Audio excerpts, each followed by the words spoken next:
Pernah nggak sih kalian bikin rencana yang detail banget dengan harapan biar tenang, tapi kok malah jadi makin cemas? Kalau pernah, tenang, kalian nggak sendirian.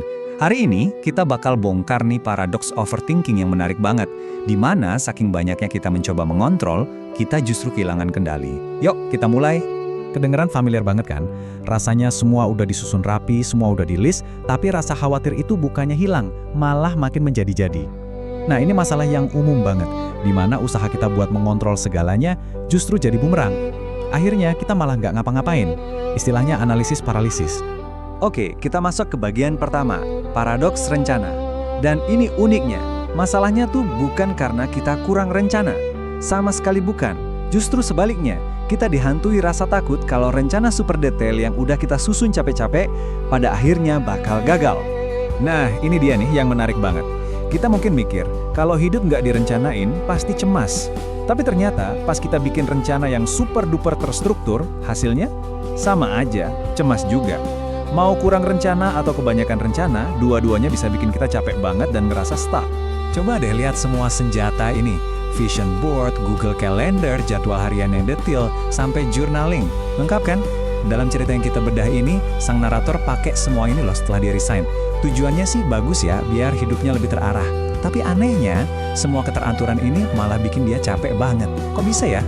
Oke, kita lanjut ke bagian kedua. Kita lihat yuk gimana masalah yang kelihatannya gede ini ternyata bisa muncul dari hal yang super sepele setiap hari. Sebuah krisis yang kelihatannya sih remeh, tapi ini benar-benar inti dari overthinking. Coba bayangin deh, kalian lagi berdiri di depan rak sepatu. Pilihan yang harusnya simpel banget kan? Hari ini pakai sepatu mana ya? Tiba-tiba ini jadi momen krisis yang menentukan hidup dan mati. Sering kejadian loh. Nah, dari situ pikiran mulai liar kemana-mana. Nanti hujan gak ya? Kalau pakai yang ini, kakiku pegel gak ya nanti siangan? Aduh, ini cocoknya pakai kaos kaki apa enggak? Tiba-tiba semua skenario, gimana kalau muncul cuma buat milih sepatu? Sampai akhirnya di puncak kebingungan, udah pusing banget, muncullah momen pasrah. Cuma bisa bilang, ya Allah, tunjukin deh mana yang paling benar. Dan momen inilah yang jadi titik baliknya.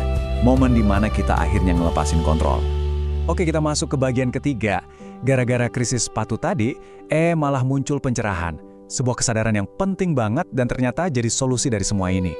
Jadi sebenarnya fokus kita tuh harusnya kemana sih? Nah, ini dia intinya. Kita tuh jadi cemas karena kita mati-matian pengen ngendaliin hasil. Padahal hasil itu kan di luar kendali kita, ya nggak sih? Yang seharusnya kita fokusin itu ya prosesnya, usahanya, persiapannya, apa yang kita lakuin sekarang. Cuma itu yang benar-benar bisa kita kontrol.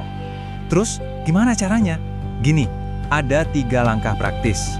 1, sadari benar-benar kalau hasil akhir itu bukan urusan kita. Itu di luar kendali kita. 2, lepasin tuh beban ekspektasi.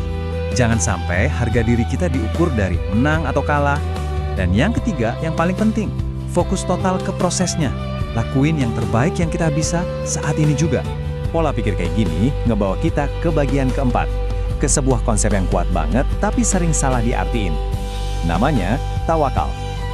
Ini tuh kerangka berpikir yang pas banget buat mentalitas usaha dulu baru pasrah. Nah, lihat deh perbedaannya di sini. Jelas banget kan? Tawakal itu bukan wishful thinking, bukan cuma berharap-harap cemas tanpa ngapa-ngapain. Tawakal itu adalah kita udah usaha maksimal, udah kerjain semua bagian kita dengan benar, dan baru setelah itu hasilnya kita serahin, kita pasrahin, ikhlas. Ini dalam banget sih kutipannya. Harga diri kita itu adanya bukan pas kita menang atau kalah, tapi harga diri kita itu ada waktu kita lagi ngejalanin prosesnya. Dalam tanggung jawab kita, dalam usaha kita, disitulah nilai kita sebenarnya. Oke, kita sampai di bagian terakhir. Kenapa sih semua ini jadi penting banget sekarang? Kenapa cara mikir kayak gini tuh bukan lagi sekedar nasihat biasa, tapi udah jadi skill wajib buat bertahan hidup di zaman sekarang? Coba kita lihat realita zaman sekarang deh. Ada gig economy, ada hustle culture. Kerja keras tuh udah bukan jaminan dapat hasil yang pasti. Beda banget sama kerja kantoran yang gajinya jelas tiap bulan. Sekarang kita dituntut buat kerja lebih keras, lebih kreatif, tapi hasilnya, ya nggak ada yang bisa jamin.